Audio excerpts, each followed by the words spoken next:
Isa sa mga expressway na nakakatulong sa pag-iwas ng traffic dito sa mga major roads ng Metro Manila. Ito ay magsisimula dito sa NLEX at magtatapos sa Metro Manila Skyway Stage 3. So may bukas na ito sa mga ilang sections. Yan po yung Section 1, Caloocan to Espanya, at Section 2, Espanya to Magsaysay, Santa Mesa, Manila. Dito naman sa tabi niya lang, ginagawa na rin ang NCR or ang North-South Commuter Railway Project. Yung dating daanan ng train na nasa baba, ito ay magiging elevated na. Nagsisimula na rin ang construction dito sa area ng Manila. Nandito na tayo ngayon sa C3 Caloocan. So ito kami, nakita nyo, ito na po yung NLEX STEX connector.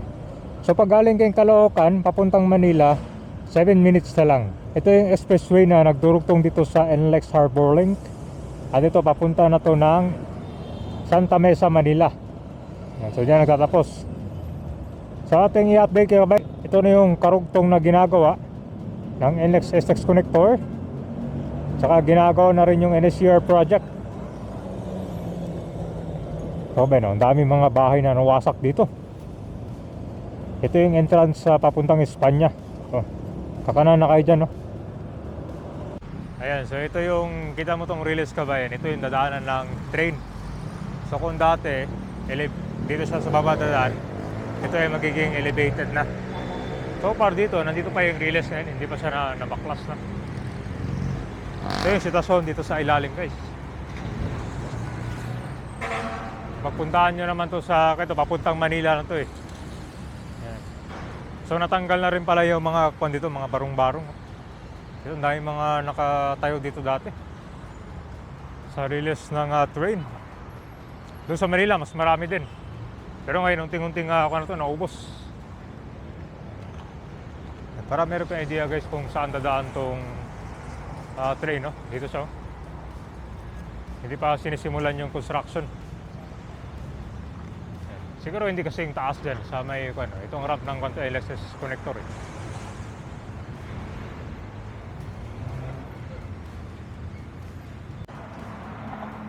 Kaya simula dito, guys, puntahan natin sa Manila, no? Kasi nandun na yung mga bahay na demolish doon malapit sa may Blooming Street. So dito kasi sa area na to, dito yung intersection kung saan magsisimula itong LXS connector.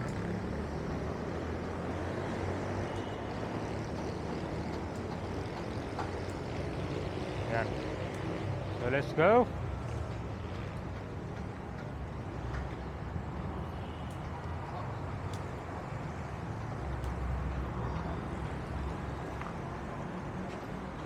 Itong baba niya pwede gawing, hindi na siguro kaya gawing ramp to dito dahil wala nang space eh. Ito daanan ng train, mukhang malawak pa to.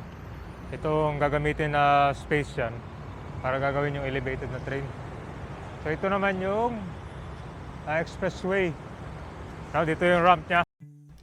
So dito magsisimula ang NLEX SLEX connector dito sa may Caloocan Interchange C3 5th Avenue at magtatapos to sa Espanya Interchange in Manila. Papuntang NLEX Harbor Link na yan hanggang dun sa may R10 diretso sa pier ng Manila. So maraming mga trucks ang dumadaan dito at ito yung mga nagikinabang dahil simula NLEX diretso na yan sa pier ng Manila kung saan maraming mga karga na mga items. Kumbaga ito yung mga goods na dinadala, no? So ito naman, itong way na to papuntang Espanya na yan. Yan yung section 1. 5.1 kilometers segment. So after nito, yan yung section 2, Espanya to Magsaysay, Santa Mesa naman. So makikita mo dito na marami nang tumatangkilik nitong expressway na galing sa NLEX diretso dyan sa area ng Manila. So iwas traffic na yan, no, sa mga ibang roads dito sa Metro Manila.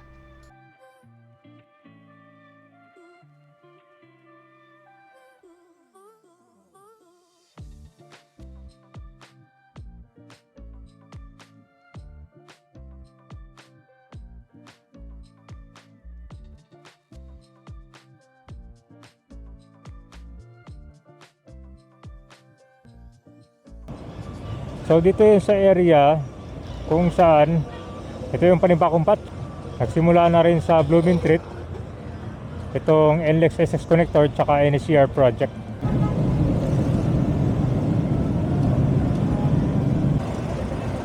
Ito na, oh. So nakabakod na pala to. Tignan mo, oh. Nakabakod na. Dati puno na to ng mga barong-barong, no? Ayun, nakabakod na.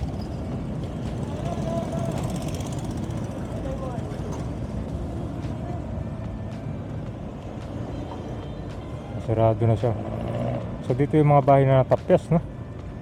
Kailangan nakabakod na rin, no?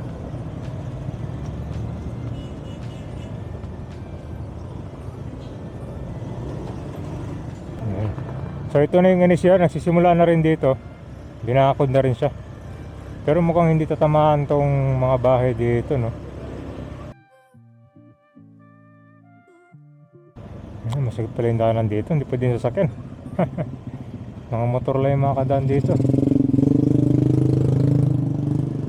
Yes. Temporary binakod lang pala to.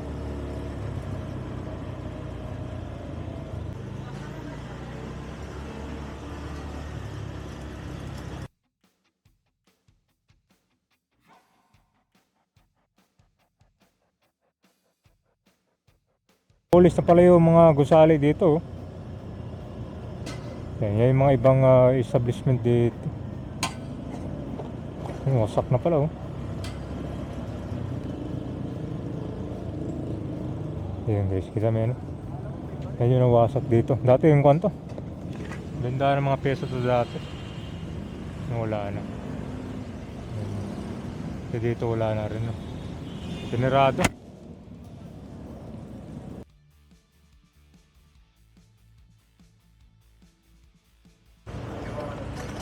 Ito naman yung part ng NSCR project din, oh. Ayan, marami na rin palang natanggal dito, oh.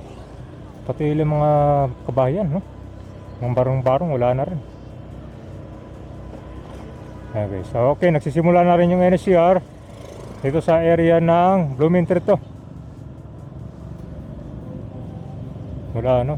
May mga natanggal din dito, yung mga obstruction na clear na rin.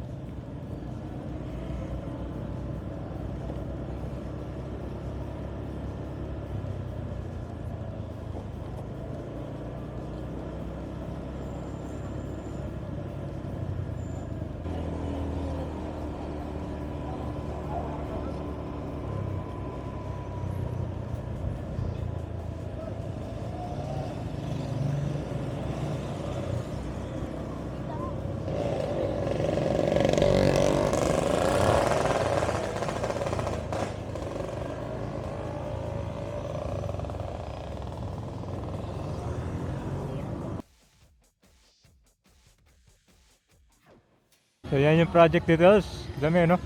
Malolos Clark Railway Project. So ito ay City of Manila Blumentritt Station para itong gagawin nila dito. So kung na, elevated na yung daanan ng train, no? Matapos ang ilang taon, ito tuloy-tuloy na.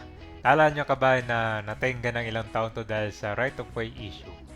So ngayon, ito yung sa area ng Blumentritt, Manila, may progress na.